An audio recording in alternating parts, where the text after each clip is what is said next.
There is no way this is going to happen. The Athletic predicts a trade for the Spurs that would send a former first-round pick to another team.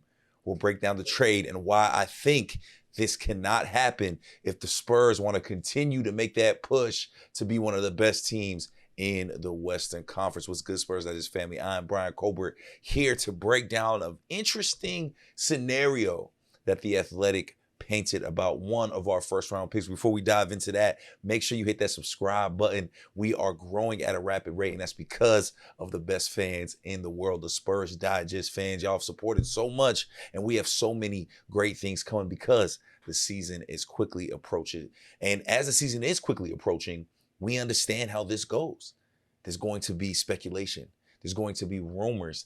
And yet again, the Spurs are found in another rumor where this one's a little different because there is no scenario where something doesn't happen. However, I think the scenario they painted is something that isn't going to happen for the Spurs, and honestly isn't something that we should hope for the Spurs. Let's take a look. Let's dive right in. Now, the Athletic was looking at players in the NBA that are on rookie deals that could be looking for an extension, whether they're going to get that extension from the current team, whether they're going to get an extension somewhere else and get traded. That was the scenarios here. And Jeremy Sochan, our Spur, was one of those guys that they made a scenario for. As we know, he is on the last year of his rookie deal, and the Spurs will have a decision to make. Here's what they said on The Athletic.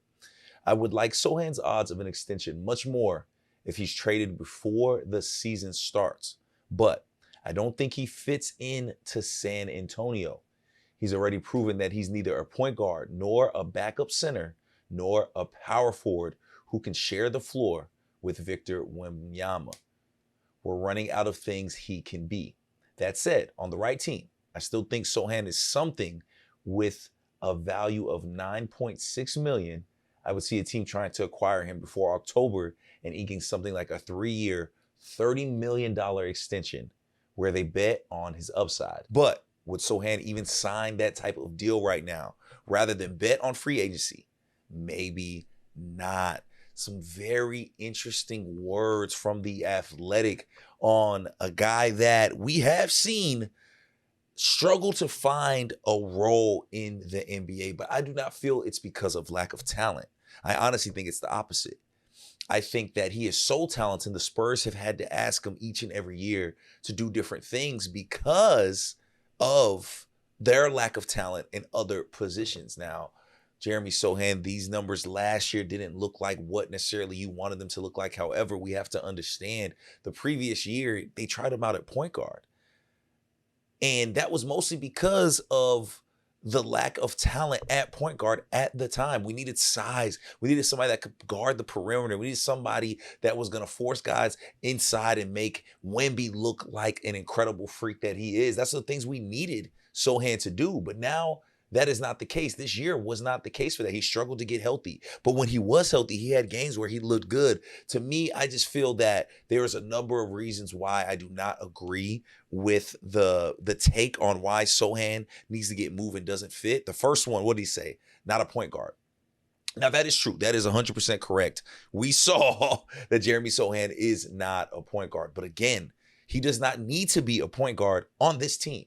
The point guard experiment wasn't because he couldn't fit the role he was previously playing. It was because of necessity. It was because we needed him to control the ball and have the ball in his hands because he is smart, but also, again, because of that tenacity on the defensive end, his ability to be able to switch really the 1 through 5. That is why they needed him to play guard. And yes, I understand it did not work out and it did it. However, it's not because Sochan is not talented. It's because Sochan was playing out of position to help his team out. And that's the kind of player Sochan is. He is a guy that is going to do whatever is asked of him from this team. Do you think he was necessarily looking forward to running point at that position? No, because again, just like we've seen with Keldon Johnson for a majority of his career, every single year it seems as if we've asked Sochan to do something different. So yes, no, he is not a point guard. However, I don't think that is something that could be held against him because he was not drafted to be a point guard.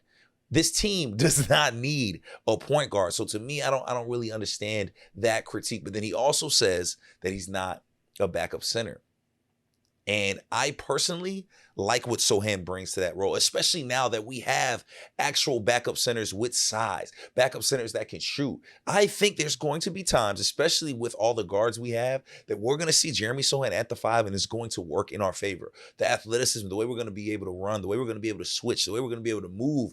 I think Jeremy Sochan is actually an asset still at the 5 for the Spurs, especially during those times when Wemby is not on the court. I think you're not going to see it as much, right? Because again, they've brought in other 5s. However, I do think Sochan still holds value at that 5 position. I think he's a matchup nightmare when he's there, and we have seen that work in our favor. So again, is he the only backup center you want like we've had the last few years? No, that's not the case, but that's not the case anymore this year. They've added size, they've added length, and to me, I'm telling you, we will see games where Jeremy Sochan is lining up at the 5 and Wemby is getting a break on that bench, but we're going to see it work. I truly believe that that could work, especially with the guard play that we have. Now, another critique on that was he is not the power forward to play next to Victor Wembanyama. And I just don't know if we've seen enough of them two with this team healthy to even make that judgment. I think a guy like Jeremy Sochan, who is gritty, who is irritant to other teams, who rebounds, who passes extremely well from all over the court. To me, he is somebody that is like, I have been saying it for a while. I think he is the perfect combo with Wemby. When you look at a team like Jokic in Denver, they really didn't hit stride until they found that perfect 4 to play next to Jokic, and that was Aaron Gordon. Aaron Gordon really hadn't hit stride in his career until he found that perfect center to play with, which was Jokic, and we've seen it work there. Now, is Jeremy Sochan and Aaron Gordon? No. However, can he be as valuable? Can he make as much of an impact on the game? I think he can, and I think he does. So, and when I look at what Wemby needs when he is playing that 5, when you are that dominant center, you need a Jeremy Sochan. You need a guy that's going to do the dirty work, a guy that, again, that passes well, that plays exceptional defense. I mean, with him and Wemby on that court, those are some dogs on the defensive end. And yes, Jeremy Sochan doesn't have the freak size that Victor Wembanyama does, but you wouldn't be able to tell the way he's on the court, the way he's able to guard all of these multiple positions. So to me, I think it's just far too early to discredit a guy like Jeremy Sochan. I think it's far too early to act like he is not a part of this future of this team.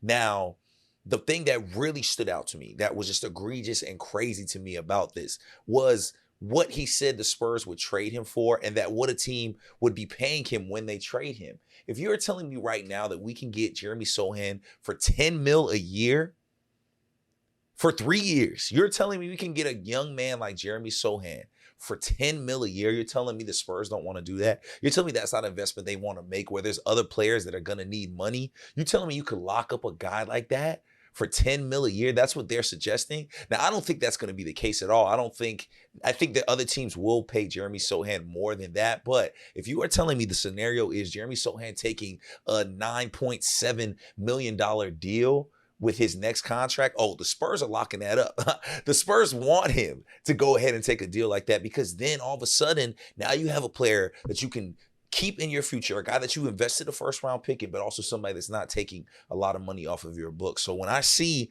that number, 3 years, $33 million or whatever it was, I say, oh, I would love to have Sochan under contract like that. Because I remember we're seeing it now, the contract we had to give Keldon. And Keldon is a dog. He deserved that contract. We're seeing the money Devin Vassell had to get paid. So if you're telling me you can get a Jeremy Sochan, a first-round pick, who is a higher pick than both of those guys, you could get him for $10 million a year, why wouldn't you hold on to that with all of the things he brings? I understand some of the weak points. I understand maybe he hasn't developed as quickly as you would want a first-round pick to develop, but you also got to remember the things he's endured, the things he's dealt with. Just like Keldon, just like Dev, they have endured some rough times. They have endured their roles changing constantly. And now this year, I think, is the first time where we're not going to see that, where guys are going to get roles. It's going to be a defined role, and it's going to stay like that for years to come as long as they keep this team together. And it looks like that's what at least they plan to do right now, right? They plan to keep this depth. They plan to keep this youth. They plan to keep the veterans that they do have on this roster, and they're ready to make a playoff push. But I'm telling y'all right now, a guy like Jeremy Sochan, especially watching the moves that have been made,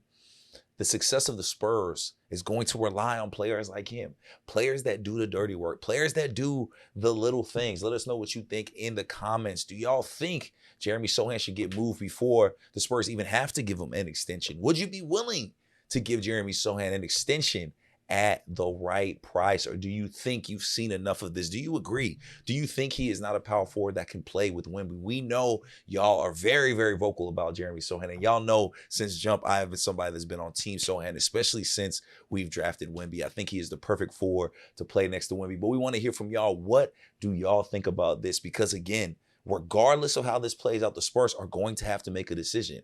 Pay Sochan, trade him, or let him walk. What do you prefer? Let us know in the comments. And if you haven't yet, make sure you hit that subscribe button. Make sure you hit the doorbell to be notified every single time we post, because we are constantly posting from Spurs Digest, because it's all about the Spurs Digest family. And we are so close to the NBA season, baby. So you know we're going to keep those videos flooded. Until next time, I'm Brian Colbert. This is Spurs Digest.